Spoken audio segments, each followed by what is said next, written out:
Wait एक minute. अच्छा, तो आप लोगों को जिस तरीका पता है तो उसी वाले से what will be the set builder form of set of first 5 positive even numbers. अब देखें set of first 5 positive even numbers का सेट बिल्डर फॉर्म कैसे होगा, तो ये होगा बी होगा या सी होगा, ये लेक्चर के बाद आप लोगों को पता चल जाएगा, ठीक है। If A is equal to second MCQs देखें, A is equal to dash and U is equal to dash, मतलब यूनिवर्सल सेट है।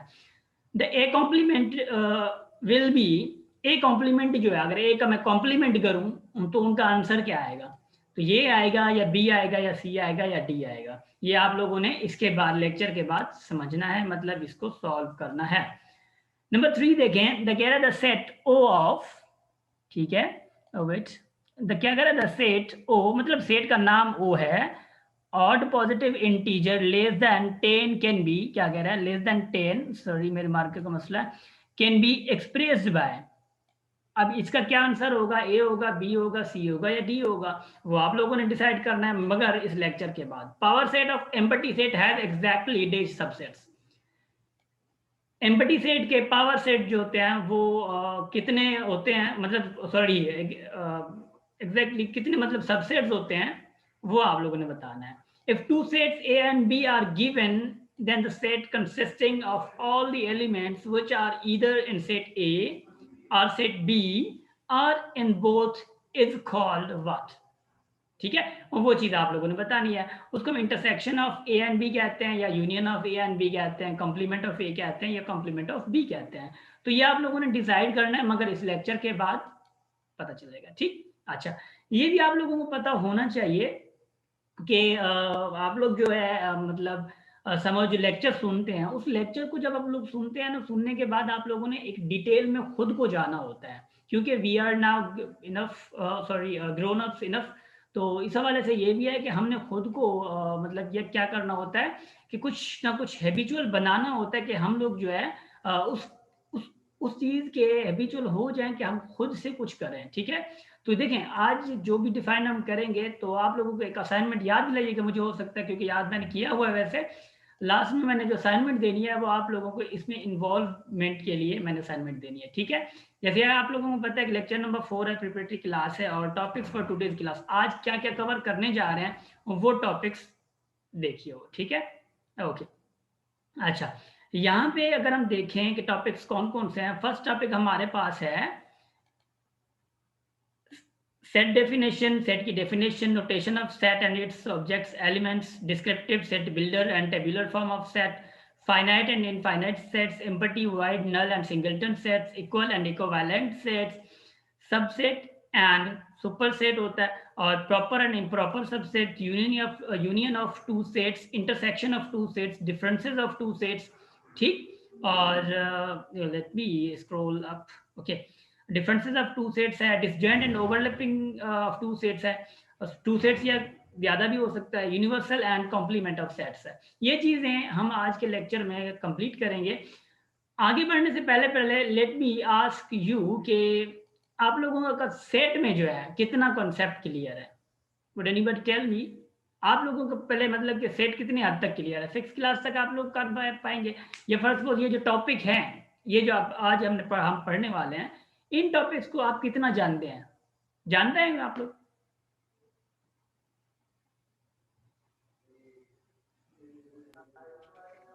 सर थोड़ा बहुत तो हमने पढ़ा हुआ है, 7th में, 6th में, 8th में, तो हो सकता है आ जाए सही तरीके से। अच्छा, तो एक्चुअली पूछने का मकसद ये है मेरा कि उस लेवल से हम आज पढ़े ना, क्योंकि अगर बहुत ही आप लोगों को कंसेप्ट सेट के बारे में वीक है तो फिर स्लो स्लो सारी चीज़ें अंडरस्टैंडिंग में लाने के बाद मतलब टाइम लगता है। तो अगर आप लोगों का कंसेप्ट है तो इसको थोड़ा फास्ट चलाएं, मतलब कि आस्ते आस्ते जो है। सर कॉन्सेप्ट क्लियर है, आप फास्ट चला सकते हैं भले। Okay, thank you. और किसी का कंसेप्ट ना क्लियर हो वो मुझे बता दे। नहीं सर, आप बेशक ऐसे ही फास्ट में पढ़ाएं, हमारा रिवाइज हो जाएगा, कॉन्सेप्ट हमारे पास है। ओके, ठीक है, ठीक, क्योंकि सेट बेसिक भी है तो कॉन्सेप्ट होगा। अच्छा, हम चलते हैं सेट डेफिनेशन की तरफ। डेफिनेशन में एक्चुअली सबको पता है कि collection of well defined and distinct object. भाई डेफिनेशन तो आ जाती है 6 क्लास से लेकर इंटर यूनिवर्सिटी जहाँ तक हम पढ़ें या पढ़ाएं, तो वहाँ पे एक चीज़ आती है well defined, and well defined आ जाता है और डिस्टिंक्ट आ जाता है।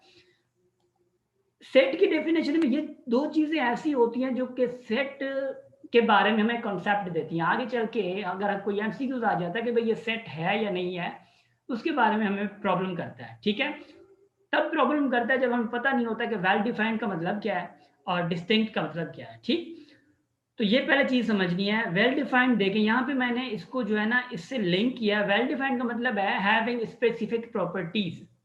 वेल डिफाइंड का मतलब है एक चीज ऐसी जो कि वेल डिफाइंड हो। भाई वेल डिफाइंड तो हो, वेल डिफाइंड का क्या मतलब है? वेल डिफाइंड का ये मतलब है कि भाई आप कोई बात को अच्छे से बस समझा जाओ, वो वेल डिफाइंड है।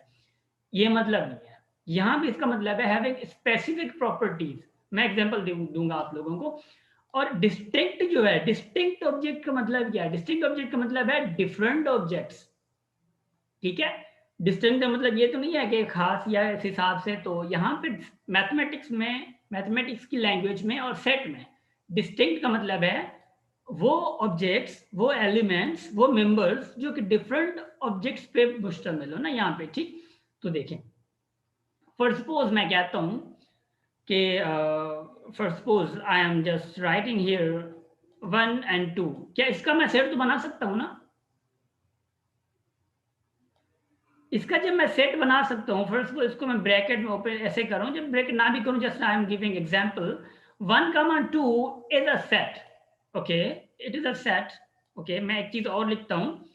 फर्स्ट सपोज मैं कहता हूँ prime ministers of, first suppose मैं ये भी कह रहा हूँ कि मतलब अगर मैं ऐसा एग्जांपल दूं, अच्छा मैं ये एग्जांपल देता हूँ कि पाकिस्तान के प्रेसिडेंट हों और जो कि वैमन हो, पाकिस्तान के प्रेसिडेंट्स जो कि वैमन हो, क्या वो जो है सेट होगा?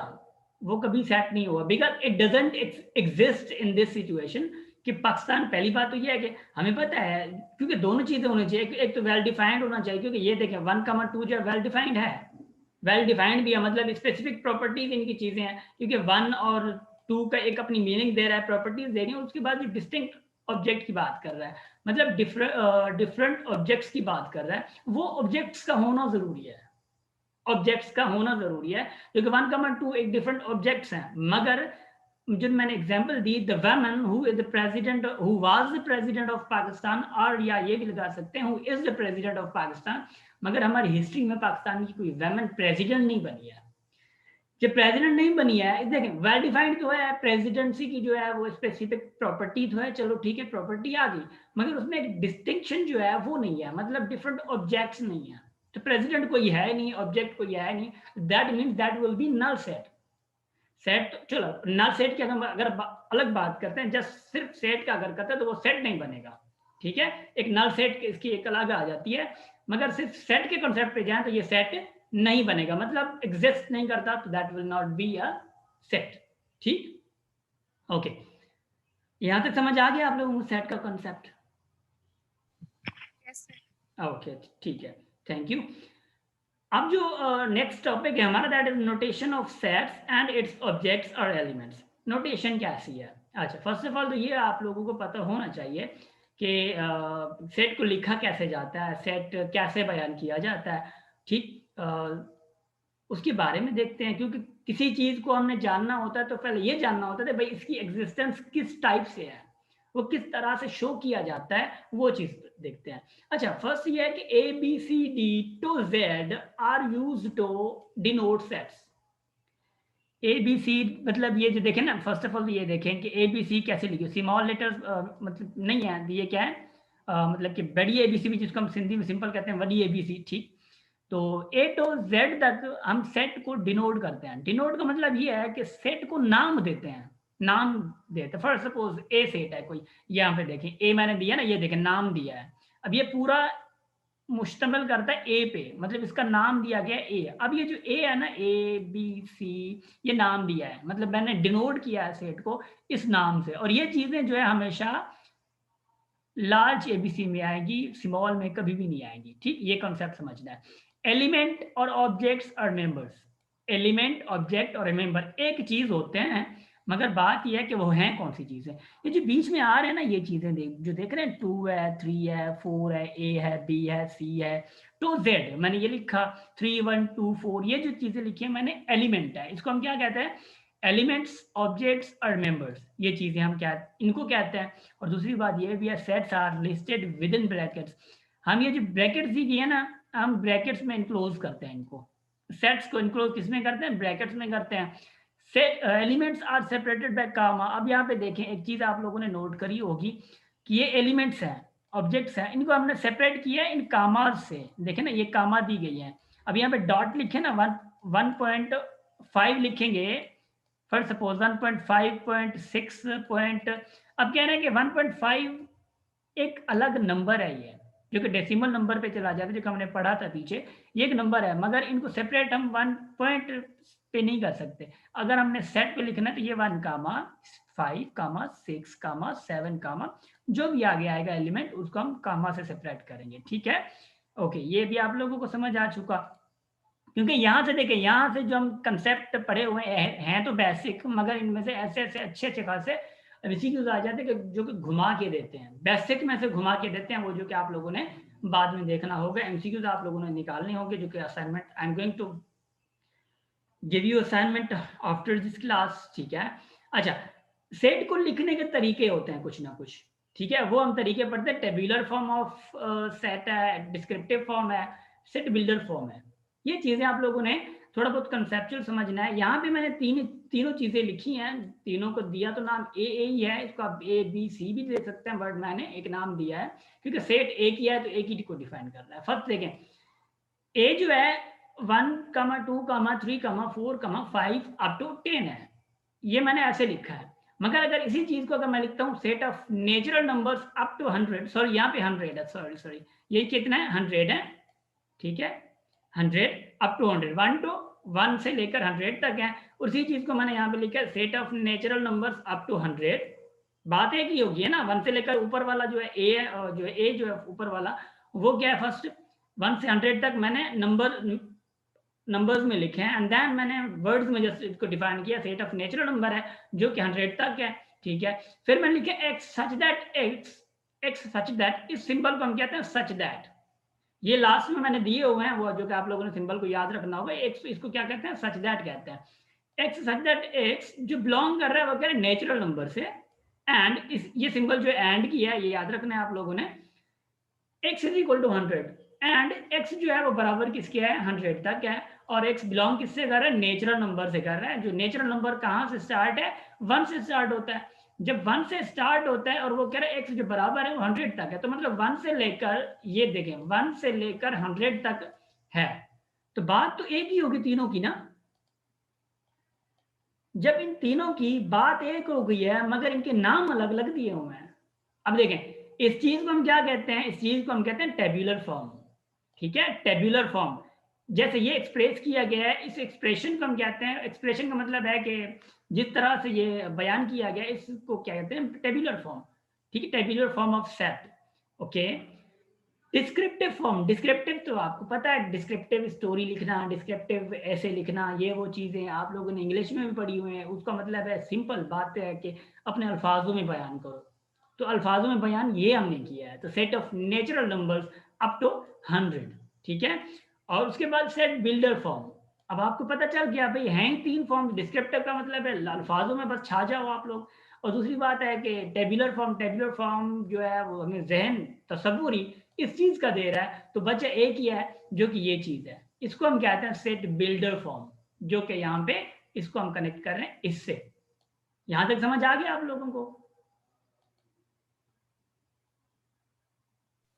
Yes sir. ओके, देखें सेट बिल्डर फॉर्म किसी किसी को, ज्यादातर स्टूडेंट्स को सेट बिल्डर फॉर्म में किसी फॉर सपोज मैं कोई ऐसा नंबर देता हूँ, फॉर सपोज मैं कोई ऐसा नंबर देता हूँ जो कि मतलब समहाउ डिफिकल्ट हो जाता है, उसी को सेट बिल्डर फॉर्म में चेंज करना।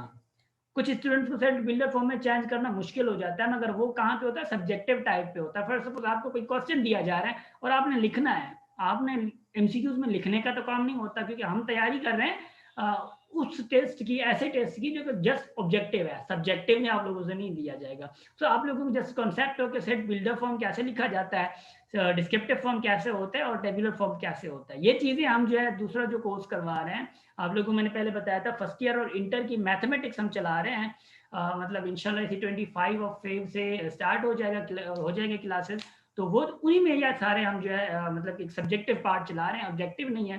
तो आप लोगों में से अगर वो भी अगर कोई चॉइस चूज करना चाहे सब्जेक्ट या कोई फ्रेंड्स करना चाहते हैं तो आप वो भी ज्वाइन कर सकते हैं, ठीक है। अच्छा, फाइनाइट एंड इनफाइनाइट सेट्स। अच्छा, ये फाइनाइट और इनफाइनाइट सेट मैं ज्यादातर इसको ऐसे नहीं बयान करूंगा, जस्ट मैं एग्जांपल दे रहा हूँ आप लोगों को। एग्जांपल देखें, ए जो है 1 2 3 है, बी जो है 1 2 3, ये डॉट्स है, इलिप्सिस कहते हैं इसको हम। तो ये क्या है, इलिप्सिस क्या है, ये इसका ये शो कर रहे हैं कि ये चले जा रहे हैं, हमें पता नहीं है कहाँ तक खत्म हो रहे हैं, काथे तक खत्म थिया नहीं है, काथे वो कंधा भैया असांखे का खबर ना है, ठीक। यहाँ पे चले जा रहे हैं, कोई पता नहीं है, चलो ठीक है भाई, यहाँ पे हमें पता ही नहीं है इस चीज का। सी जो है ए सी बी डी है, मैंने दे दिया, चलो ये खत्म हो चुके। डी जो है वो -1 0 2 1 3 4, ये मैंने फिर डॉट डॉट दे दिए, ये पता नहीं कहाँ पे खत्म हो रहे हैं। चलो भाई, कहाँ पे खत्म हो रहे हैं, तो आपको पता है कि ये दो ग्रुप्स में बंट गए हैं, दो ग्रुप्स में बंट गया है। ए और सी जो है एक ग्रुप में है, मतलब जो खत्म होने वाले नंबर्स हैं। बी और डी जो है वो एक ग्रुप में है, मतलब अणखुट जाके पांच हिंदी में चो ना, मतलब ना खत्म होने वाले। तो ये चीजें देखें, एक खत्म होने वाली चीज नहीं है ये, और ये खत्म होने वाली चीज है, जिसको जो जिसकी लिमिटेशन हो। दो sets which are limited are called finite set.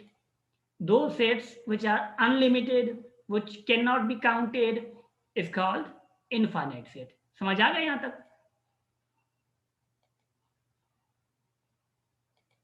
Yes sir. Okay, अगर अब आगे चलते हैं, देखें आगे एम्पटी वाइड नल सेट्स। आप लोगों को कहा जाए, फर्स्ट सपोज एग्जांपल आ जाए कि empty set is also called, first suppose ऐसा भी एग्जांपल आ जाता है, क्योंकि पीएससी जीएसटी में तो एग्जांपल आ जाते हैं, पीएससी जीएसटी में तो सिंपल से आते हैं 6 7 8 से। आप लोग जब आप लोग अगर मैथ्स अच्छी हो ना, तो आप लोग हंस पड़ेंगे पीएससी जीएसटी की मैथमेटिक वाली टेस्ट में, पोर्शन में, मतलब मैथमेटिक वाले पोर्शन में। तो ऐसे ऐसे सिंपल टेस्ट देते हैं कि मतलब हंसी आ जाती है। फर्स्ट ऑफ ऑल उन्होंने अगर वो कहते हैं कि empty set is also called what, void set, null set, उसको हम नल सेट भी कह सकते हैं, वाइड सेट भी कह सकते हैं, एम्पटी सेट, ये तीनों एम्पटी सेट मतलब एक नाम है, तीनों को हम एक जैसा कह सकते हैं, ठीक है।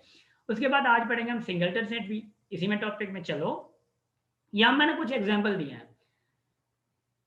ए है 1 2 3, बी मेरा ऐसे लिखा है, बीच में कुछ नहीं है, सी ये है, डी ये है और ई है। आप लोगों में से मुझे कुछ लोग ये बताएं कि चलो ठीक है, एम्पटी सेट को पता है कि ये सेट एम्पटी नहीं होगा, क्या बी एम्पटी सेट है? लेट मी आस्क, आप बताएं इसरा, बी एम्पटी सेट है?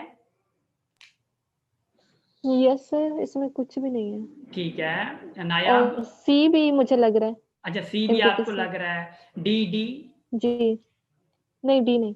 अच्छा, ई वाला बी मुझे और सी। अच्छा, बी और सी। ई? No sir. ई बताएं। सर वैसे तो ई भी लग रहा है, मतलब ये भी तो नल सेट की जैसे डी ऑप्शन में ब्रैकेट भी है और सेट भी बना हुआ है नल वाला। अच्छा ठीक है, थैंक यू। आप बताएं Azra, have you any idea about B C and E, क्या ये नल सेट है? डी क्या नल सेट है? सर एम्प्टी सेट सिर्फ इसमें बी है और कोई एम्प्टी सेट नहीं है। अच्छा, ई ये हम सिंगलटन सेट भी बोल सकते हैं। अच्छा, थैंक यू। अच्छा देखें, अब मैं आपको बता रहा हूँ। फर्स्ट ऑफ ऑल मैं जो आपको बताऊं, जस्ट मैं ये पहले बता दूं कि एम्पटी सेट्स कौन से हैं। फर्स्ट ऑफ ऑल तो B is just empty set and also E is just empty set.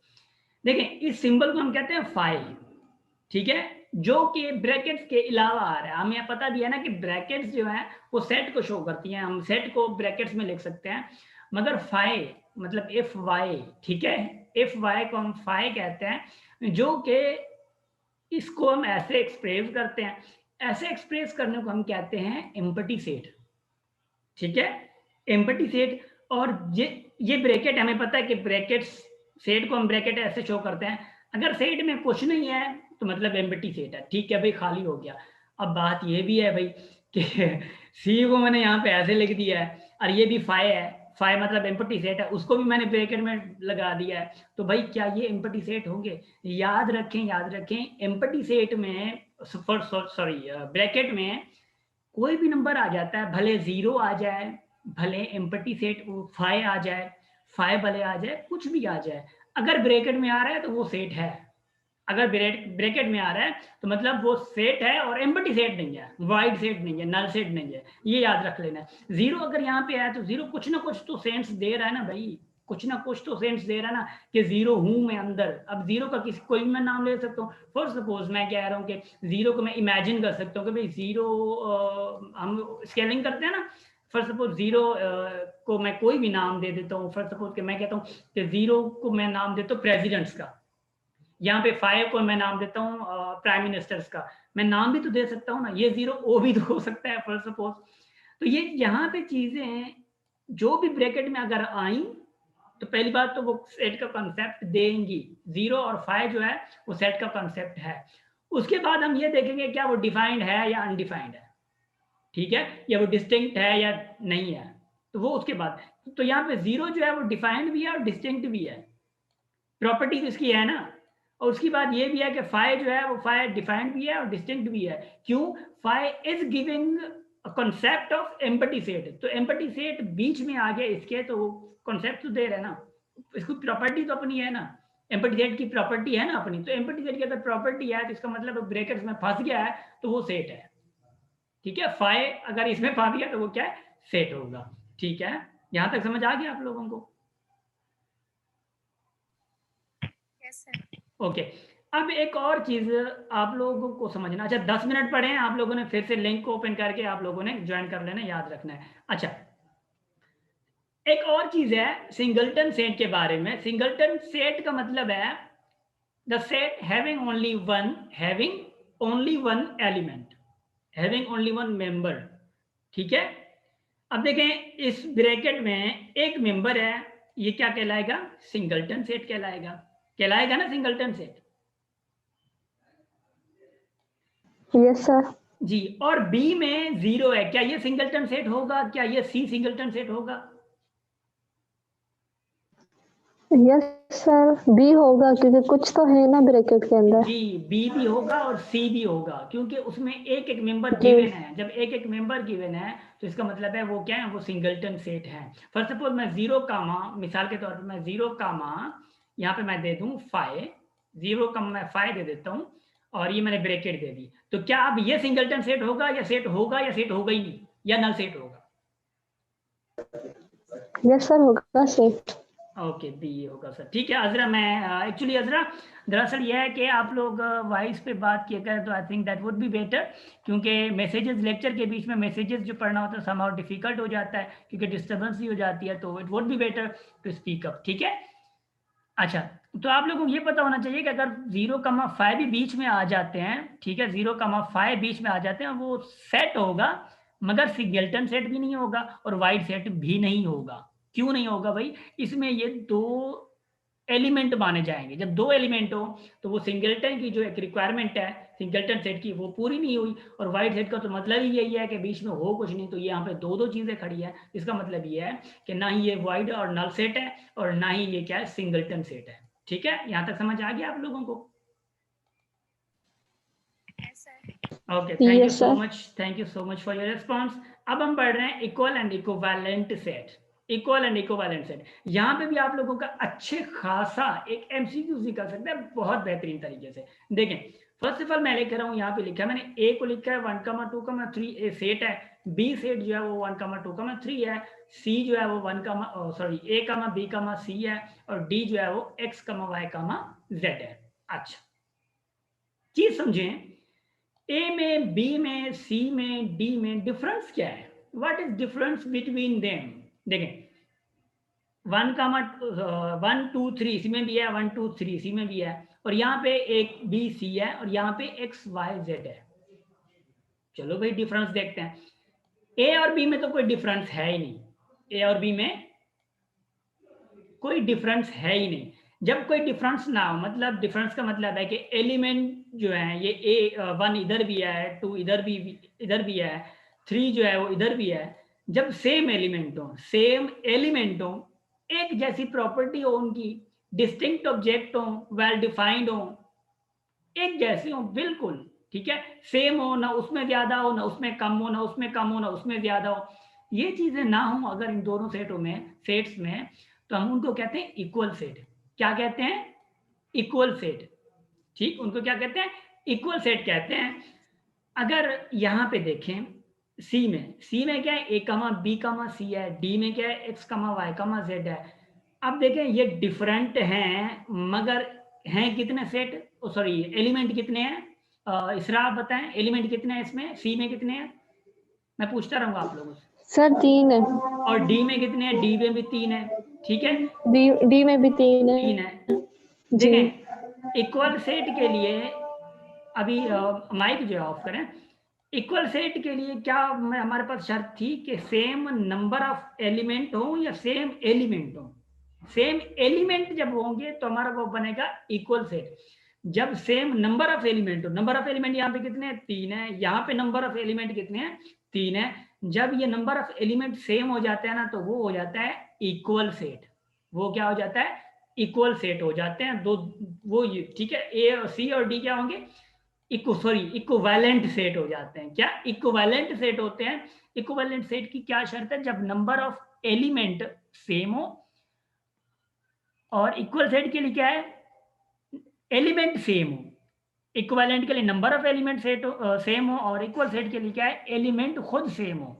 अब देखें एक और कंसेप्ट यहां पे देखें कि क्या हर इक्वल सेट इक्विवेलेंट सेट हो सकता है? क्या हर इक्वल सेट जो है वो इक्विवेलेंट सेट हो जाता है, हो सकता है? नायाब आप बताएं मुझे। जी सर, हर equal set equivalent set yes sir हो सकता है। Okay, what can be the reason सना?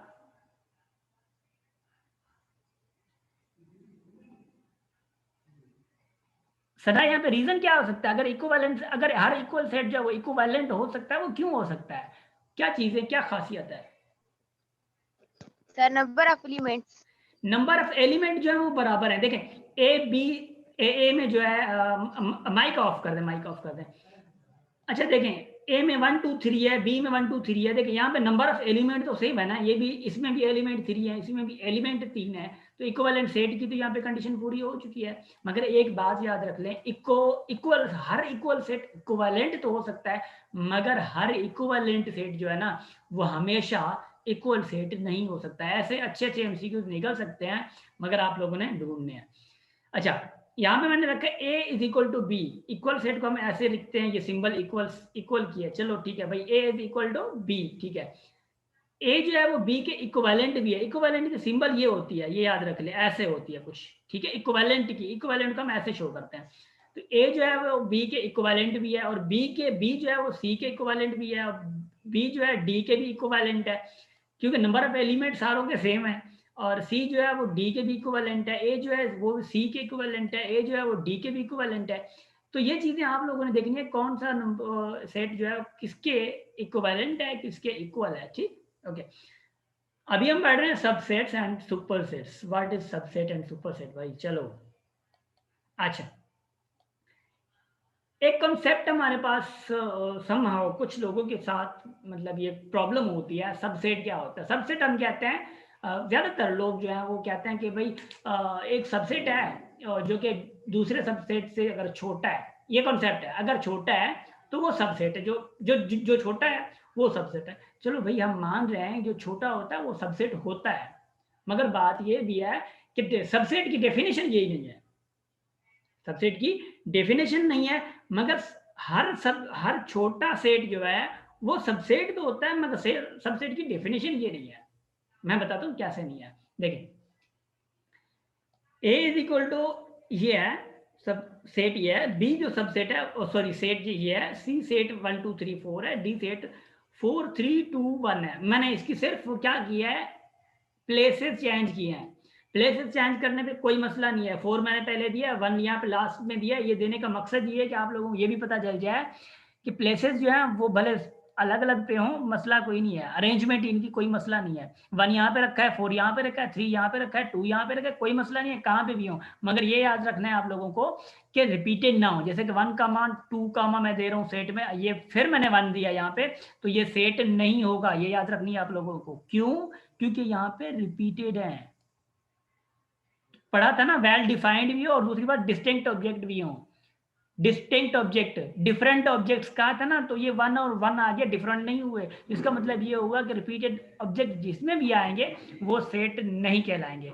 ठीक, एक चीज ये आप लोगों को पता चल गई। तो यहाँ पे डी ये है, सी ये है, बी ये है, ए ये है। अब देखें ए जो है, चलो सबसेट को मान रहे हैं कि ए जो है बी का सबसेट है, छोटा है, ठीक है। बी जो है सी का सबसेट है, मान गए, क्योंकि इसके एलिमेंट इससे कम है। अब सी जो है, अब क्या वो डी का सबसेट होगा, क्योंकि यहाँ पे 1 2 3 4 है, डी में भी 1 2 3 4 है, मतलब 1 से ये 2 ये 3 ये 4 ये भी 4 है। क्या सी जो है वो डी का सबसेट होगा? क्या डी जो है वो सी का सबसेट होगा? क्योंकि ये एलिमेंट तो सेम है। अब ये याद रख लें आप लोग कि सबसेट की अगर असल डेफिनेशन अगर हम निकालें तो यहाँ पे हमें मसला कर रहा है, सबसेट की डेफिनेशन ही यही है, अगर एक सेट के जितने भी एलिमेंट हैं वो प्रेजेंट हो दूसरे सेट में, प्रेजेंट हो, छोटे में नहीं कह रहा, मतलब कम नहीं कह रहा, प्रेजेंट होने चाहिए, उसको हम कहते हैं सबसेट। अब देखिए इसके जितने भी एलिमेंट हैं डी में प्रेजेंट है ना, जब डी में प्रेजेंट है इसका मतलब है सी इज सबसेट ऑफ डी। अब डी के जितने भी एलिमेंट है वो प्रेजेंट है सी में, तो सी भी सॉरी डी भी जो है वो प्रेजेंट क्या होगा, सबसेट ऑफ सी होगा, ये याद रख लें। ठीक है, समझ आ गया यहाँ तक? सर फिर सी और डी तो आपस में इक्विवेलेंट और इक्वल भी हुए ना? हाँ अच्छा, उस पर आप लोग मतलब क्योंकि कंसेप्ट हमने पहले दिया है तो ये यस, ये इक्वल भी होंगे और इक्विवेलेंट भी होंगे। शाबाश। अच्छा, तो यहाँ पे देखें, आपको आवाज आ रही है आप लोगों को भी? Yes sir. ठीक, यस सर।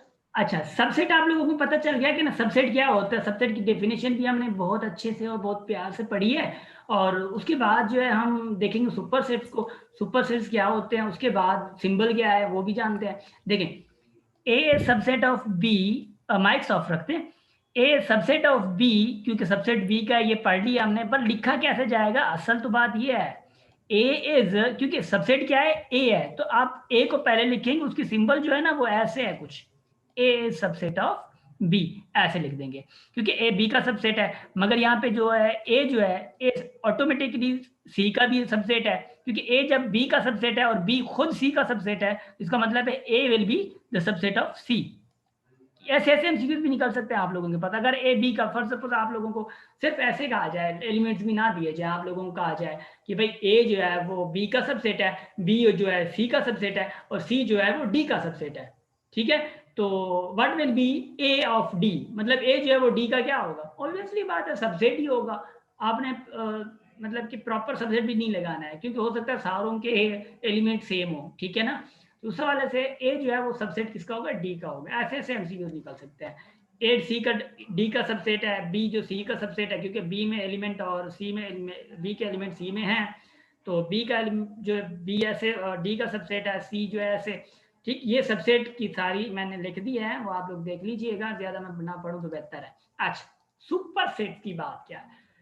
सुपर सेट्स का मतलब सिंपल में अगर मैं कहूँ, जिसके एलिमेंट्स एक या दो या एक से ज्यादा भी, एक भी हो भले, एक या एक से ज्यादा एलिमेंट्स अगर ज्यादा है, ठीक है, वो सुपर सेट होगा। अब देखें बी में एलिमेंट कितने हैं, 1 2 3, ए में कितने हैं, 1 है, तो B will be the super set of A.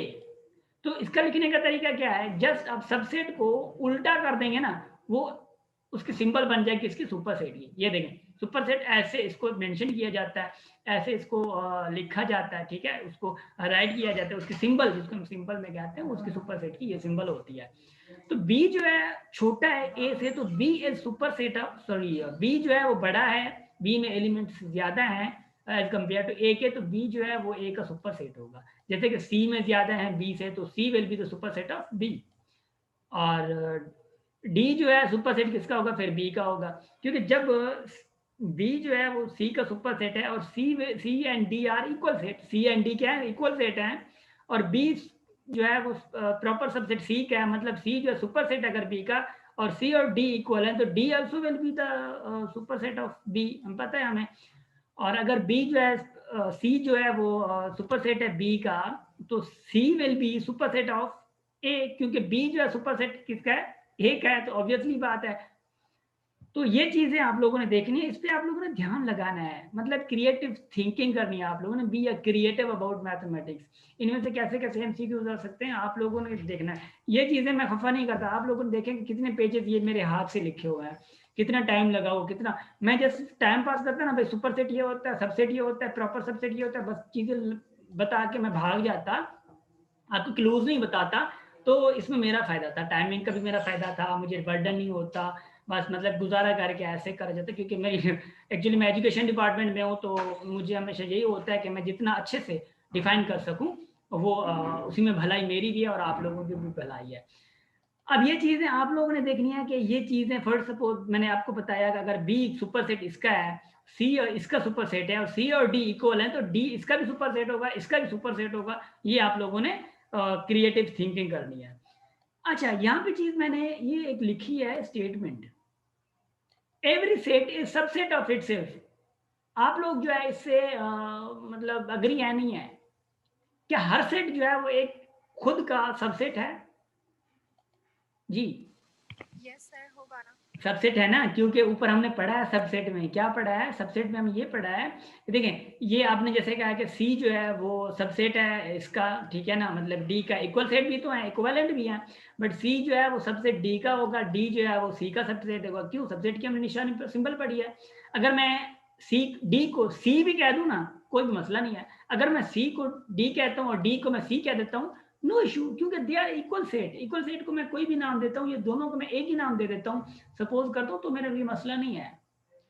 B को मैं सी कहूँ, सी को मैं बी कहूँ, यहाँ पे मसला हो जाएगा, क्योंकि यहाँ पे इक्वल नहीं है।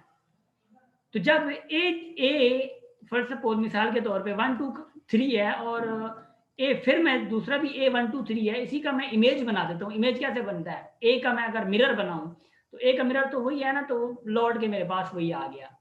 अगर ए का खुद का क्या हो जाएगा? सबसेट हो जाएगा। ऐसे ऐसे एमसीक्यूज पीएससी जीएससी में आते रहते हैं, एसटीएचपी एनटीएचपी में इतने सिंपल नहीं आते, मगर ऐसे ऐसे एमसीक्यूज पीएससी जीएससी में आराम से आ जाते हैं, याद रहे, ठीक है। बाकी एनटीएचपी कराची या एसटीएचपी आईबीए सक्कर या एनटीएचपी आईबीए सक्कर के लिए अगर आप लोगों ने देखना है, तो इन चीजों को थोड़ा ध्यान में और इन चीजों को आप लोगों ने थोड़ा एडवांस में लेके चलना है, ठीक है। ये याद रखना है आप लोगों ने। एसटीएचपी एनटीएचपी एडवांस नहीं होते, याद रखें। एसटीएचपी एनटीएचपी वाले ज्यादा बर्डन ना लें, ये मैथमेटिक्स एडवांस नहीं आती, बस थोड़ा बहुत आप लोगों ने क्रिटिकल बनना पड़ेगा। देख लिया हमने, ठीक है। प्रॉपर एंड इम्प्रॉपर सबसेट याद रखें। प्रॉपर सेट नहीं कह रहा मैं, इम्प्रॉपर सेट नहीं कह रहा मैं कह रहा हूं सबसेट। सबसेट का मतलब क्या है? पहले तो ये देखें सबसेट क्या है। सबसेट का मतलब ये है कि सबसेट सेट जो है, किसी भी सेट के एलिमेंट दूसरे में होने चाहिए। तो सबसेट के समझे पार्ट है, इम्प्रॉपर भी होता है, सबसेट में प्रॉपर भी होता है। अब प्रॉपर का मतलब क्या है? प्रॉपर सबसेट का मतलब प्रॉपर सबसेट, ठीक है, प्रॉपर सबसेट। अब वो सबसेट जो कि प्रॉपर है, प्रॉपर का मतलब क्या है? खास है। खास का मतलब क्या है? जो छोटा बंदा होता है।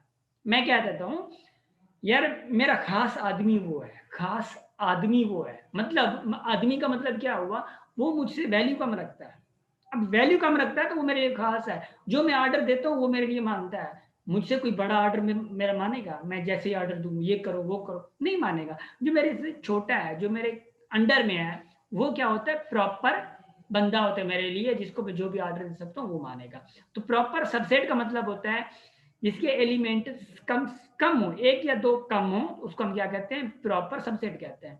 सुपर सेट में हमने क्या पढ़ा था? एक एलिमेंट ज्यादा हो। अब प्रॉपर सबसेट में, प्रॉपर सबसेट में एक एलिमेंट कम होता है। अब इम्प्रॉपर सबसेट में क्या होता है? इम्प्रॉपर में ये होता है कि दो सेट्स के एलिमेंट्स जो हो वो इक्वल हो। अब इक्वल सेट्स को हम इम्प्रॉपर सबसेट भी कह सकते हैं, ठीक है। इम्प्रॉपर सबसेट्स भी कह सकते हैं इक्वल सेट्स को। अब देखें, first suppose a is equal to 1, 2, 3 है, b is equal to 1 to 4 है, and c is equal to 3, 1, 2 है, मतलब 1, 2, 3 है, जो कि a है। अब a क्या होगा? प्रॉपर सबसेट है b का। अब ऊपर हमने क्या पढ़ा था? सुपर सेट, तो b is super set of a। Proper subset में क्या होगा? एक चीज अगर सुपर सेट है तो उसकी जो दूसरी चीज है, दूसरा सब सेट है, वो प्रॉपर सबसेट होगा, ठीक, जो कम होगा, ठीक है। अब अगर मैं दूसरा कंसेप्ट दूं इम्प्रॉपर का, इम्प्रॉपर देखें, A 1,2,3 है, B और जो C जो है वो भी 1,2,3 है, तो A विल बी क्या होगा, A will be improper subset of C and C will be also improper subset of A। समझ आ गया, पहले पढ़ा जी। यस सर, मतलब इसमें ये है कि जिस तरह उसमें सीक्वेंस में लिखा हुआ है 1 2 3 और सी वाले में सीक्वेंस में नहीं लिखा हुआ पर है सेम ही एलिमेंट्स, तो फिर सेम है, improper। हाँ, क्योंकि देखें A और C क्या होंगे, इक्वल सेट है ना, A और C इक्वल सेट है, बस नंबर जो उनकी प्लेसमेंट चेंज है ना, ऑर्डर सिर्फ चेंज है, एलिमेंट तो सेम ही है। तो शर्त एलिमेंट का है, ऑर्डर का हमारे पास नहीं है। अगर ऑर्डर का शर्त होता कि भाई ऑर्डर भी वही हो तो वो अलग बात है, ठीक है। ऑर्डर का यहाँ पे शर्त ही नहीं है, तो यहाँ पे शर्त सिर्फ ये है कि एलिमेंट सेम हो, तो एलिमेंट सेम है, इसका मतलब ये इम्प्रॉपर सबसेट भी है एक दूसरे के, और ये इक्वल सेट भी है, इक्विवेलेंट सेट भी है। आप सब कुछ इनको कह सकते हैं जो कि जायज तरीके से, जैसे इम्प्रॉपर हो गया, सबसेट हो गया, एक दूसरे इक्वल सेट भी हो गया, बहुत सारी चीजें, ठीक है ना, जो कि आप लोगों ने ध्यान में रखनी है। मतलब इनका अगर ऑर्डर सेम भी होता 1 2 3 और उधर भी 1 2 3, तो जब भी ये दोनों प्रॉपर सबसेट होते। हाँ, इम्प्रॉपर सबसेट भले सेम ही ऑर्डर, कोई मसला नहीं है, ठीक। ओके, अब हम बढ़ रहे हैं यूनियन ऑफ टू सेट्स। अब यूनियन ऑफ टू सेट्स का मतलब क्या है? अच्छा देखें, यूनियन ऑफ टू सेट्स का मतलब है जैसे कि हम प्लस करते हैं ना, दो सेट्स को प्लस करते हैं। अब प्लस करने का मतलब ये तो ये होता है कि भाई सेट को ना करें, फर्स्ट सपोज हम कहते हैं 2 + 2 = किसी भी नंबर पे प्लस करते हैं तो 4 बन जाते हैं, 4 + 4 = करते हैं तो हम 8 बन जाते हैं, प्लस करते हैं। बट यहाँ पे अगर प्लस का सिर्फ थोड़ा कंसेप्ट मिलाते हैं, प्लस तो नहीं होते, जस्ट कंसेप्ट हम कहते हैं कि एडिशन हो जाती है। मतलब यूनियन सेट जो होता है, अगर दो सेट्स के हम यूनियन कर रहे हैं तो मतलब एक जो न्यू सेट बनता है, न्यू सेट जो बनता है उसमें हम एडिशन आ जाती है। फॉर सपोज मैं कह रहा हूँ ए जो है 1,2,3 है, बी जो है 3,4,5 है, ठीक। तो जब मैं ए और बी की यूनियन करूंगा, ये देखिए यूनियन है, यूनियन जो है ना हम ऐसे लिखते हैं, ठीक है, ऐसे, कोई ऐसे भी कर देते हैं, ठीक है ना, यूनियन ऐसे लिखते हैं, ऐसे होती है यूनियन। अब यूनियन जब मैं करता हूँ ना तो ऐसे करता हूँ, जो न्यू सेट मेरा बनता है, सॉरी मेरे माउस का मसला है, जो न्यू सेट बन रहा है ना उसमें क्या करते हैं, ये सारे सेट जो है ना, ये सारे सेट जो है वो उसी में रख देते हैं जब यूनियन करते हैं। जब ए यूनियन बी का जो रिजल्ट आएगा वो क्या, 1,2,3 ये भी लिख दिए, 4,5 ये लिख दिए। अब बात ये है कि यहाँ पे 3 है और यहाँ पे भी 3 है, ये चीज आप लोग समझिएगा। यूनियन में देखें, हम यूनियन कर रहे हैं तो हर सेट यहाँ पे लिखना है हमें, तो ये कॉमन में है। अब आपको पता है जो न्यू सेट मिलेगा वो तो सेट होगा ना। अब मैं ये भी 3 यहाँ पे रख देता हूँ, ये भी 3 यहाँ पे रख देता हूँ, तो ये 3 क्या बन जाएंगे, रिपीटेड बन जाएंगे। तो a set don't have a repeated elements, don't have a repeated members। तो जब रिपीटेड मेंबर्स नहीं होते इसका मतलब है अगर ये दोनों सेम भी हैं तो वो हम एक रखेंगे यहाँ पे। तो 1 2 3 सेम है, रख दें, रख दिया 4 5, जो यहाँ पे बचे 4 5 रख दिया, तो मेरे पास जो न्यू आया है ना, ये देखिए रिजल्ट जो है ये रिजल्ट है किसका, ये ए यूनियन बी का रिजल्ट है। तो ए यूनियन बी का आप लोग को समझ आ गया। अगर कोई ऐसा कोई क्वेश्चन आ जाए कर देंगे। अच्छा, मैं एक और कंसेप्ट देता हूं, मैं यहाँ पे सी लिख देता हूं, मैं यहाँ पे क्या करता हूँ, सी लिख देता हूँ। सी मैं करता हूँ यहाँ पे 5,6 कर देता हूँ, मैं सी कर रहा हूँ यहाँ पे, ठीक है। दूसरा मैं सेट मैंने तीसरा बढ़ा दिया है, मैंने क्या किया, सी 5, सॉरी एक मिनट, मैंने यहाँ पे सी लिखा है। अब सी में मैं जो है ना एलिमेंट दे रहा हूँ 5 and 6। अब मेरा एक एलिमेंट सॉरी सेट जो है वो बढ़ गया, मतलब ए और ये बी और ये मेरा सी एलिमेंट हो गया और सेट हो गया। अच्छा, मैं आपको कह रहा हूँ ए, आप लोग फाइंड करें ए यूनियन, मिसाल के तौर पे, सॉरी ये यूनियन है, ठीक है, एक मिनट, ए यूनियन मिसाल के तौर पे बी ठीक है, देखें बी, और मैं कह रहा हूं ए यूनियन बी है और यूनियन करनी है सी से। अब सी तो मुझे सेट मिला हुआ, सी से यूनियन करना है। तो देखें आप बस क्या करें, ब्रैकेट वाली जो चीज है ना, ब्रैकेट वालों को क्या करेंगे, ए यूनियन बी करेंगे, ए और बी का यूनियन करेंगे जैसे कि हमने ये करा है। अब ये यूनियन जो रिजल्ट है ना, इसी रिजल्ट को यूनियन फिर करेंगे सी के साथ। समझ आ गया ये? यस सर, फिर 1 2 6 हो जाएगा सारा। जी ठीक है ना, तो फिर वो चीजें हो जाएगी, ये यूनियन सेट है। अच्छा अब हम बात करते, चलो ठीक है ये यूनियन हो गया। अब उसके बाद intersection of two sets, intersection of two set, intersection, ये दो वर्ड से एक वर्ड मिला हुआ है, एक तो इंटर है, दूसरा सेक्शन, ठीक है। अभी हमें कंसेप्ट दे रहे हैं इंटरसेक्शन का मतलब जो है, जो वो नंबर जो इंटरसेक्ट करते हैं, वो सेट जिनके नंबर इंटरसेक्ट करते हो आपस में। मतलब ऐसे अगर मैथमेटिक्स की जुबान में बोले, देखिए मैंने ए दिया है ये 2 3 5 6, बी दिया है ये 3 6 9 12, तो इनका इंटरसेक्शन क्या होगा, ए इंटरसेक्शन बी। लिखने का तरीका है, ए पहले ए के मेंबर डालें, यहाँ पे ये लिखे मैंने, फिर इंटरसेक्शन दें, फिर बी के यहाँ पे एलिमेंट्स लिखेंगे, सेट बी लिखेंगे यहाँ पे, ये लिखने का तरीका है। अब इंटरसेक्शन का मतलब है ए और बी में जो कॉमन एलिमेंट है ना, वो इंटरसेक्शन होगा उनका। अब यहाँ पे 2 है मगर यहाँ पे भी नहीं है, बी में नहीं है। अब ए में 3 है मगर बी में है, चलो भाई ये मिल गया, ठीक है, इंटरसेक्ट हो गया। तो मैंने यहाँ पे 3 रख दिया रिजल्ट में, ठीक है। 5 यहाँ पे है मगर वहां पे नहीं है, 6 यहाँ पे है और यहाँ पे भी है, वाह। तो 6 मैंने रख दिया, सेम एलिमेंट है।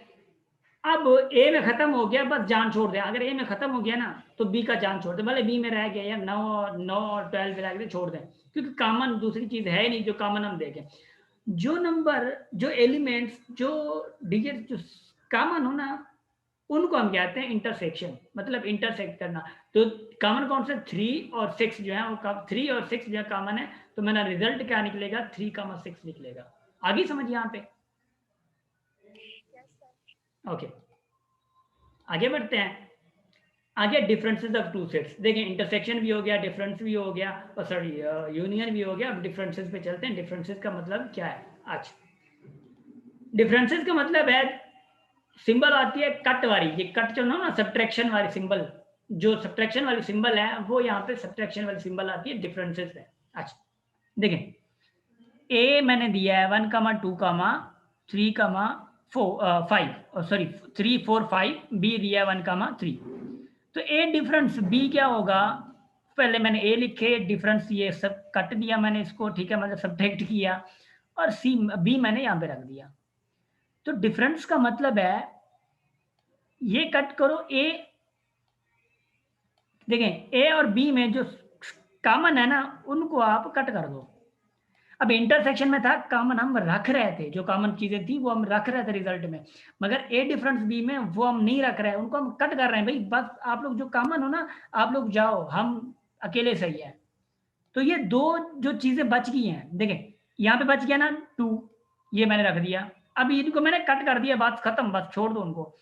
ये 4 मैंने यहाँ पे दे दिया, 5 यहाँ पे दे दिया, रिजल्ट आ गया मेरा ये। ए डिफरेंस बी का रिजल्ट क्या आएगा, ये आएगा। इसका मतलब ये है कि जो कॉमन हो उसको छोड़ के जो बच रहे हैं मैंने वो रखे, मगर बात ये भी यहाँ पे नहीं बचे हैं। यहाँ पे एक और एग्जांपल देखें, यहाँ पे ये दूसरा एग्जांपल दिया है, बहुत अच्छा एग्जांपल है। ए में मैंने क्या रखा है 1, 3, 5, 6, बी में क्या रखा है 2, 3, 4, 6। मैंने रिजल्ट क्या रखा है, मैंने एक डिफरेंस बी का जो, ए डिफरेंस बी का जो रिजल्ट मेरा आया है 1,6 है। देखें मैं अगर कट करूं 2, अगर कट करना चाहूं तो मैं 2 कट नहीं कर सकता। क्यों भाई नहीं कर सकता, इसमें नहीं है, चलो भाई नहीं है तो छोड़ दो। मैं 3 और 3 कट कर सकता हूं, कर दिया मैंने कट, ठीक है। मैंने जो कट होने हैं ना पहले उनको कट करें, जो मतलब कॉमन है, जिसको मैं जस्ट, क्योंकि कट मैं इसलिए कह रहा हूं कि आप लोगों के कंसेप्ट के लिए, जो डिफरेंस इसको हम कट कहते हैं, ठीक है ना। ये कॉमन क्या है 3 है, ठीक है। अब दूसरा कॉमन देखें 4 है, 4 यहाँ पे नहीं है, छोड़ दें 4 को भाई। ये 5 है, 5 कॉमन है भाई, ये कॉमन को छोड़, मतलब कट करें, चलो सही है, इसको कट कर दें। अब देखें यहाँ पे 1 बचा है, यहाँ पे 6 बच गया है, यहाँ पे 2 बचा है, यहाँ पे 4 बचा है, मगर मैंने रिजल्ट में रखा है 1,6। हित बचवा नहीं, यहाँ पे जो बचे थे क्या इन्होंने चोरी की थी 2 और 4 ने, मैंने ये क्यों रखे 1,6। यहाँ पे कंसेप्ट ये है, अगर डिफरेंस आपने करना है तो जो पहले में एलिमेंट्स बचते हैं आपने वो रिजल्ट में रखना होता है, दूसरे एलिमेंट में जो भी बच रहा है ना छोड़ दें उनको। समझ आ गए यहाँ पे? ठीक है, ये कॉन्सेप्ट आप लोगों ने याद रखना है। अच्छा, मैं अगर इसी चीज को, अगर मैं इन्हीं सेट्स को ए और बी को, क्योंकि मैंने ए डिफरेंस भी किया है, अगर मैं करता, मैं इसी को, अगर मैं एमसीक्यू टाइप पे जाता, मैं बी डिफरेंस ए करता, अगर मैं बी डिफरेंस ए करता, मेरा पहला जो सेट हो जाता वो हो जाता बी, तो मेरे पास रिजल्ट क्या आता, देखें 3 और 3 ये चले जाते, 5 और 5 ये चले जाते, और मेरा पहला सेट जो है वो बी है, तो मेरे पास रिजल्ट क्या आ जाता, 2,4 आ जाता, मेरे पास रिजल्ट क्या आता, बी डिफरेंस ए का 2,4 आ जाता। ठीक है, समझ आ गया? ओके, जिसको समझ ना आया हो वो बता सकता है, बता सकती है। ठीक है, अच्छा, मैं एक एमसीक्यू टाइप पे अगर आप लोगों से क्वेश्चन करूं, फॉर सपोज मैं कहता हूं if there are two sets A and B, so will they be equal if I do a difference b and b difference a, तो क्या एक प्रॉपर्टी मैं बना सकता हूं या नहीं बना सकता, या a डिफरेंस b और b डिफरेंस a बराबर हो सकते हैं, a डिफरेंस b और b डिफरेंस a बराबर हो सकते हैं, a डिफरेंस नहीं हो सकते ना, अभी अभी हमने किया है, ए डिफरेंस बी का रिजल्ट हमारे पास 1,6 आया, और बी डिफरेंस ए जब हमने किया है तो 2,4 रिजल्ट आया है, तो यहां से हमारा प्रूव हो रहा है कि भाई ए डिफरेंस बी और बी डिफरेंस ए बराबर नहीं हो रहा, तो ये आपका अच्छा एमसीक्यूज निकल सकता है, ए बी डिफरेंस बी और B difference A can never be equal. बस बात ये है कि अगर वो ए और बी इक्वल ना हो, तो अगर ये इक्वल हो जाते हैं, अगर ये इक्वल हो जाते हैं तो उनका डिफरेंस तो नल सेट आएगा ना, जब नल सेट आ जाएगा उनका डिफरेंस, तो मतलब ए डिफरेंस बी भी करूं और बी डिफरेंस ए भी करूं तो नल सेट। फॉर सपोज वहां पे कंडीशन लग सकती है, अगर मैं ए डिफरेंस, आपके पास क्वेश्चन आ सकता है if there are two sets, if there are two sets and having, मतलब मैं जैसे कह रहा हूं if there are two sets and A difference B और आपको क्या है बी डिफरेंस ए क्या इक्वल होंगे, तो आपने जस्ट कहना है नो। अगर आपको कह रहे हैं कि if there are two sets and they are equal sets, और फिर आपको क्या है कि ए डिफरेंस बी और बी डिफरेंस ए बराबर होंगे तो नहीं, मतलब कि उनका जो रिजल्ट है बराबर होगा या नहीं, तो आप क्या करेंगे?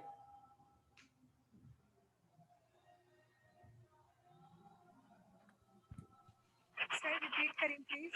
अच्छा, मैं कह रहा हूं इफ ए जो है ए और बी, ए और बी आर इक्वल सेट, अगर वो इक्वल सेट हैं, there are two sets A and B and they are equal sets, तो उनका जो ए डिफरेंस बी है और बी डिफरेंस ए है, क्या वो इक्वल होंगे? यस सर वो होंगे। Yes sir. यस, वो इक्वल होंगे। अगर मैं ये कहूं, मेरी स्टेटमेंट ये हो कि if there are two sets A and B and just ये मैं कह दूं कि ए डिफरेंस बी और बी डिफरेंस इक्वल होंगे, तो आप लोग क्या कहेंगे? नो सर, क्योंकि हमें नहीं पता ना दोनों सेट्स डिफरेंट है या सेम। यस, यही बात है। ठीक है, तो यहाँ तक आप लोगों को क्या कंसेप्ट आ चुका, और क्या ये न्यू कंसेप्ट था या नहीं था, आप लोगों ने मुझे ये भी कमेंट दे दें। यस सर, यस सर, कुछ पॉइंट्स जी, तो क्योंकि बेसिक टॉपिक ये जरूर है मगर हेल्पफुल आप लोगों के लिए है, क्योंकि एडवांस टॉपिक ऐसे ऐसे आ सकते हैं आप लोगों के पास, भले पीएचडी जीएसटी भी हो और भले एनटीएच पीएचडी भी हो। ठीक है ना, तो ये चीजें हैं। अच्छा, आगे हम जा रहे हैं, आगे जा रहे हैं डिसजॉइंट एंड ओवरलैपिंग सेट पे, डिसजॉइंट एंड ओवरलैपिंग सेट पे। अब डिसजॉइंट का मीनिंग ही सेम दे रहा है कि डिसजॉइंट का मतलब है कि डिसजॉइंट। अब देखिए डिस जो है ना, ये ताल्लुक को खत्म करने वाला कोई ऐसी एक्सप्रेशन है। ठीक है ना, डिसजॉइंट, जॉइंट तो है मगर डिस की बात कर रहा है, तो इसका मतलब है इनका आपस में दो सेट हैं, वो डिसजॉइंट सेट्स हैं, तो इसका मतलब आपस में कोई ताल्लुक नहीं है। ओवरलैप एक नाम है, ओवरलैपिंग, ओवरलैपिंग एक कंसेप्ट में दे रहा है, इंग्लिश का वर्ड अब जाए तो कुछ कंसेप्ट है ओवरलैप कर रहा है, मतलब जैसे कि मैथमेटिक्स में लाइंस होती हैं, लाइंस अगर ओवरलैप करती हैं, इसका मतलब आपस में कहीं ना कहीं कट कर रही हैं, ओवरलैप कर रही हैं। तो हम यहाँ पे दे सकते हैं कि एक डिसजॉइंट का मतलब है वो सेट जिनके एलिमेंट्स एक दूसरे में ना हो। फॉर सपोज ए 1,2,3 है, बी 4,5 है, तो ये इनमें कोई कॉमन एलिमेंट नहीं है। जब कॉमन एलिमेंट नहीं होते ना, उसको हम क्या कहते हैं? Disjoint set. ठीक है, अब सी में 0,1,2,3 है, डी में 2,4,6,8 है। हाँ, यहाँ पे एक एलिमेंट ऐसा है जो कि कॉमन है, एक एलिमेंट ऐसा है जो कॉमन है, मगर कॉमन आ चुका ना, कॉमन जब आ जाएगा ना तो ये क्या करेंगे, ओवरलैप सेट कहलाएगा, ओवरलैप सेट कहलाएगा। आगे समझ आप लोगों को? Yes sir. ठीक है, और सर अगर सारे कॉमन हो तो फिर सारे कॉमन तो वाह हो जाएगा ना, फिर हमें सेट ढूंढना ही नहीं पड़ेगा ना, कॉमन हो जाएगा, वो भी ओवरलैप है। ठीक है। मतलब किसी एक या एक से ज्यादा सेट सॉरी एलिमेंट का जो कॉमन होना जरूरी है ओवरलैपिंग में, ठीक है। सर ओवरलैपिंग फिर से समझाएं। अच्छा, लेट मी डिफाइन। देखें, डिसजॉइंट सेट का आपको पता चल गया कि भाई दोनों सेट में कोई भी ऐसा सेट एलिमेंट ना हो जो कॉमन हो, मतलब कॉमन ना होना डिसजॉइंट सेट है। ओवरलैपिंग का मतलब है ये सी है, ये डी है। अब सी में कितने कौन कौन से एलिमेंट हैं, 1 0 1 2 3, और डी में कौन कौन से हैं, 2 4 6 8, और इसमें कॉमन कौन सा है, कॉमन चीज है 2। तो इसका मतलब है दे आर ओवरलैपिंग सेट्स। क्यों overlapping set, let me tell you. Overlapping set का मतलब है एक सेट के एक सेट का कोई ना कोई एक एलिमेंट या एक से ज्यादा एलिमेंट वो क्या हो जाएंगे आपस में, ओवरलैप सेट, और क्या हो जाएंगे, ओवरलैपिंग सेट हो जाएंगे। तो मतलब एक एलिमेंट यहाँ पे क्या है, कॉमन है। तो अगर ये एक सेट कॉमन है, इसमें सॉरी एलिमेंट अगर कॉमन है तो ये क्या करेंगे, ओवरलैप करेंगे। समझ आ गई, ये ओवरलैपिंग सेट होंगे। आई समझ? Yes sir. ओके सना, ओके। अच्छा, एक और चीज़ जो कि हमें समझनी है, मैं आप लोगों से कोई क्वेश्चन ऐसा करूं जहां पे आप लोगों का माइंड भी नहीं जा रहा होगा, बस आपको पता चला डिसजॉइंट ओवरलैपिंग सेट। इसमें आप लोग क्रिटिकल थिंकिंग ये कर सकते हैं कि जो इक्वल सेट है, अगर दो इक्वल सेट हैं तो क्या वो ओवरलैपिंग सेट होंगे या डिसजॉइंट होंगे? ओवरलैपिंग। ओवरलैपिंग होंगे, क्योंकि इक्वल सेट का मतलब है कि सेम एलिमेंट। अच्छा, इक्विवेलेंट सेट अगर क्या है, इक्विवेलेंट अगर कोई सेट है, दो इक्विवेलेंट सेट हैं, क्या वो हमेशा ओवरलैपिंग हो सकते हैं, क्या हमेशा वो डिसजॉइंट हो सकते हैं? या जरूरी नहीं है सर। जरूरी नहीं है। अगर दो इक्विवेलेंट सेट हैं, क्योंकि इक्विवेलेंट में ऐसा हमने क्या पढ़ा था, ए कमा बी कमा सी और दूसरा है एक्स कमा वाई कमा जेड, वो इक्विवेलेंट हैं और वो ओवरलैपिंग नहीं है, मगर क्या है, डिसजॉइंट है। फर्स्ट सपोज मैं कहता हूँ 1 2 3, दूसरा भी 1 2 3 है, वो ओवरलैपिंग हो जाते हैं और इक्विवेलेंट भी है मगर डिसजॉइंट नहीं है। तो इसका मतलब ऐसा एमसीक्यू आ जाता है आप लोगों को, कहता है कि भाई if there are two sets and they are equivalent sets, so would that be disjoint and overlapping? First suppose तो आप ये कहते हैं, अगर एमसीक्यूज आपके पास आ जाते हैं, नॉट जरूरी, ठीक है तो और ये भी आ सकता है आपके पास, ये भी आ सकता है यस डिसजॉइंट सेट होगा या ओवरलैपिंग सेट्स होंगे या नन होगा, तो आप लोग क्या कहेंगे, नॉट नेसेसरी, ठीक है, नॉट जरूरी, ठीक है, कोई जरूरी बात नहीं है कि वो ओवरलैपिंग भी हो और डिसजॉइंट भी हो। वो ओवरलैपिंग भी हो सकता है, डिसजॉइंट भी हो सकता है, मतलब और में जा सकता है, या तो डिसजॉइंट होगा या ओवरलैपिंग होगा, इक्विवेलेंट सेट, ठीक। ओके, आगे हम बढ़ते हैं। अच्छा, सर इक्विवेलेंट सेट की जो साइज होती है वो बराबर होती है या वो डिफरेंट होती है? साइज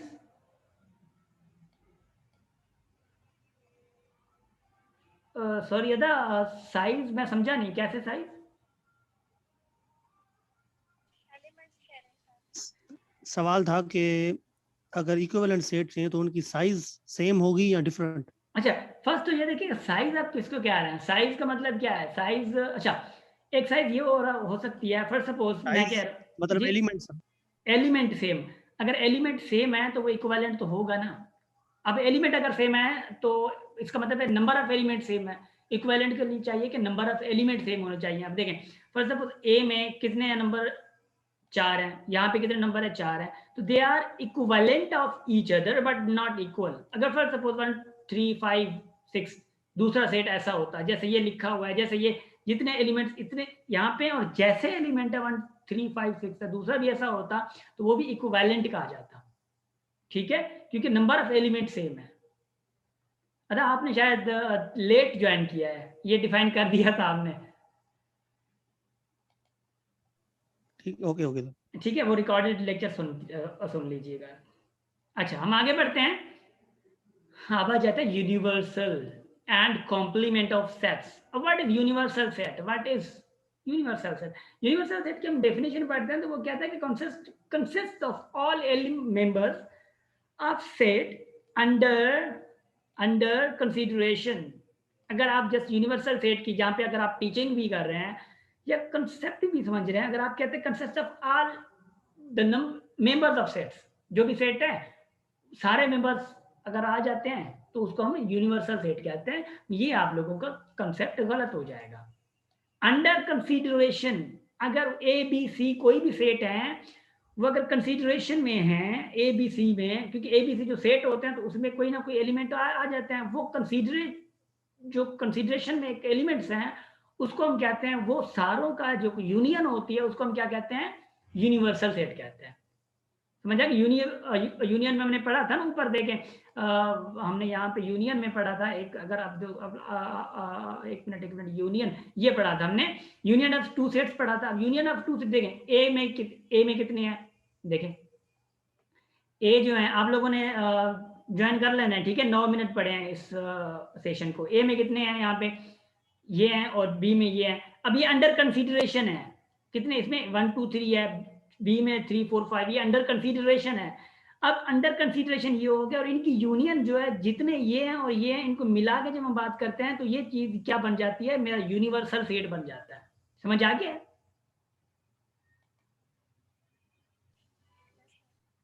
ओके, तो हम आगे बढ़ते हैं। देखें कॉम्प्लीमेंट ऑफ सेट क्या होता है। यूनिवर्सल सेट का आपको पता चल गया कि यूनिवर्सल सेट जो होता है वो सारों की एक यूनियन होती है, और मतलब यूनियन का मतलब है सारे मेंबर्स होते हैं, मेंबर सारे मतलब है यूनियन।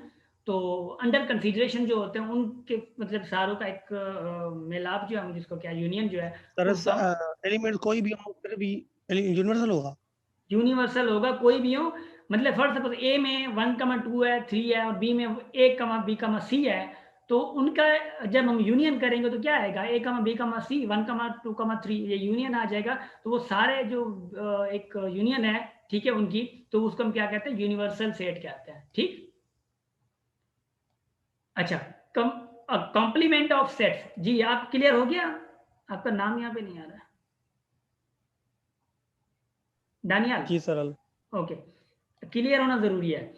देख कॉम्प्लीमेंट ऑफ सेट का मतलब क्या है, जब यूनिवर्सल सेट पढ़ लिया ना, यूनिवर्सल सेट, तो हम कॉम्प्लीमेंट ऑफ सेट्स पढ़ सकते हैं आराम से।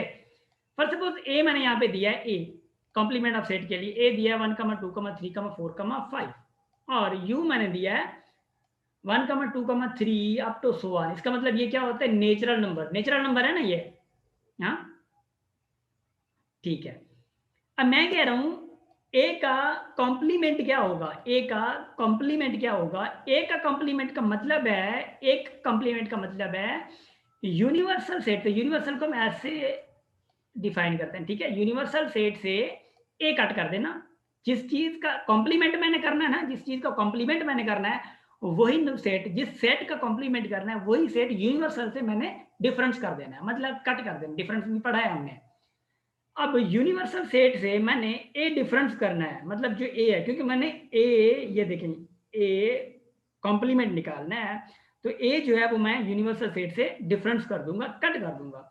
तो यूनिवर्सल सेट क्या है, 1 2 3 4 5 आगे बढ़ते जा रहा है, और मैंने कट क्या करना है, मतलब डिफरेंस क्या करना है, वो चीजें ए डिफरेंस करना है, 1, 2, 3, 4, 5। डिफरेंस का मतलब है ये चीजें जो है आप लोग कट कर दें, कैंसिल कर दें, ये यहां से लेकर 5 तक कैंसिल होगा। जो डिफरेंस में जो चीज बचती है पहले एलिमेंट में, वो लिख देते हैं। तो 6 कामा आगे जा रहा है ना, 6 कामा 7 कामा 8 कामा अप टू सो ऑन। अब 6 से लेकर जो आगे जाएगा उसको हम क्या कहते हैं, ए कॉम्प्लीमेंट। समझ आ चुका यहाँ पे, यहां तक का? ओके, अब for suppose, okay thank you so much for your kind response.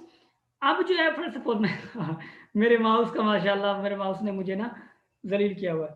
ए का फॉर सपोज मैं कह रहा हूं ए इंटरसेक्शन, मिसाल के तौर पे दो मेरे पास सेट्स हैं, एक कामा ए इंटरसेक्शन बी कॉम्प्लीमेंट, ये मैंने ब्रैकेट दी है। अब आप लोग क्या करेंगे, आप लोगों को एक ए सेट मिला हुआ होगा, दूसरा बी सेट मिला होगा, और दूसरा ऊपर मैंने कॉम्प्लीमेंट दिया है। और यार क्या होगा, कोई मसला नहीं है। ए पहले क्या करें, ब्रैकेट में दिया हो ना, ये ब्रैकेट के बाद की बात है। पहले आप क्या करें, ए और बी का इंटरसेक्शन निकालें। इंटरसेक्शन का मतलब क्या है, जो एलिमेंट सेम हो, कामा हो, मतलब कॉमन में हो, वो आपने रखने इंटरसेक्शन में। ए बी का इंटरसेक्शन निकालना है। जो रिजल्ट है ना, रिजल्ट, वो रिजल्ट यूनिवर्सल सेट से निकाल दें। अब यूनिवर्सल सेट आप लोगों को गिवन होगा, ये याद रख लें।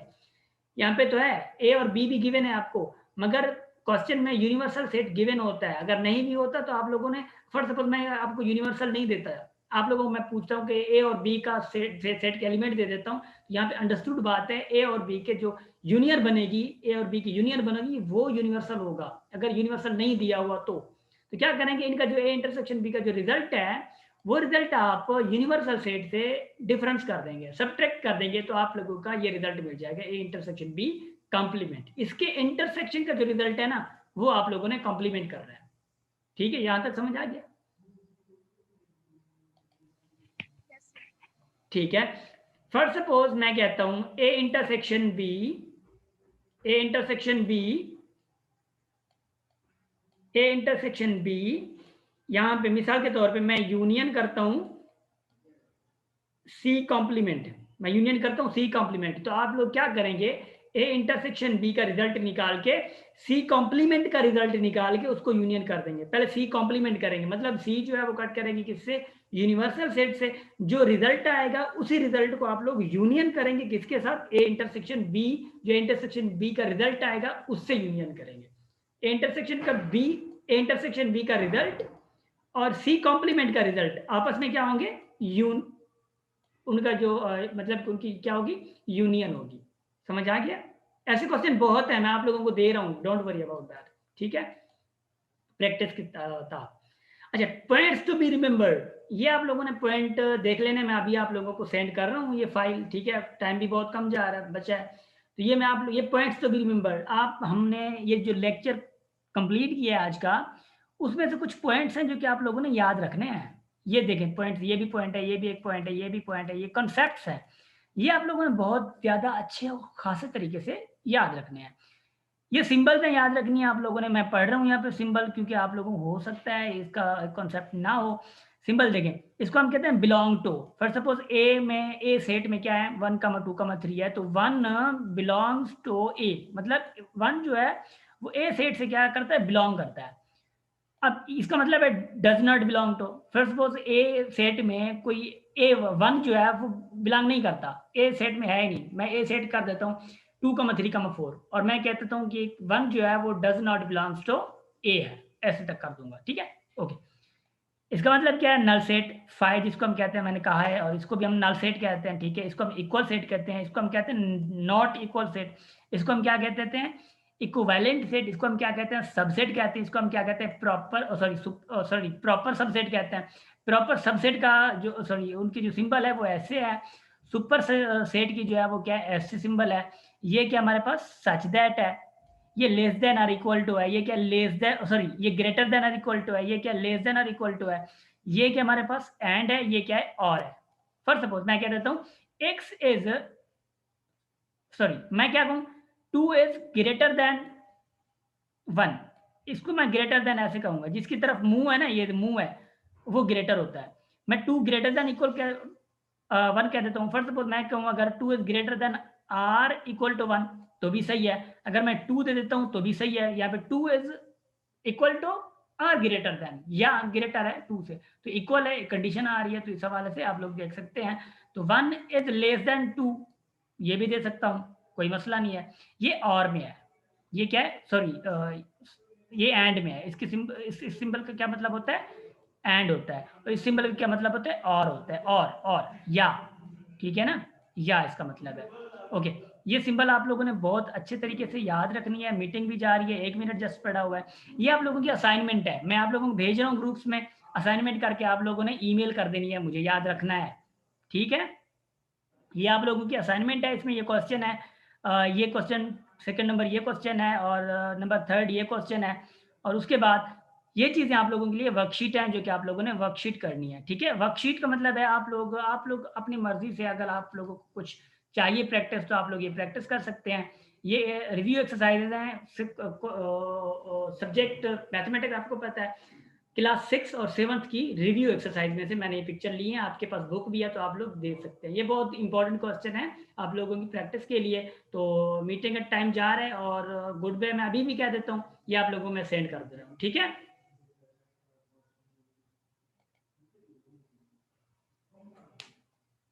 जी तो गाइज यहाँ तक हमारा लेक्चर जो है कंप्लीट हो चुका है। ये आप लोगों ने पहले जो एमसीक्यू थे वो भी सॉल्व करने हैं, ये चीज़ें आप लोगों ने देखनी है। मैं अभी आप लोगों को ये फाइल जो है सेंड कर देता हूँ, ठीक। तो guys good bye and take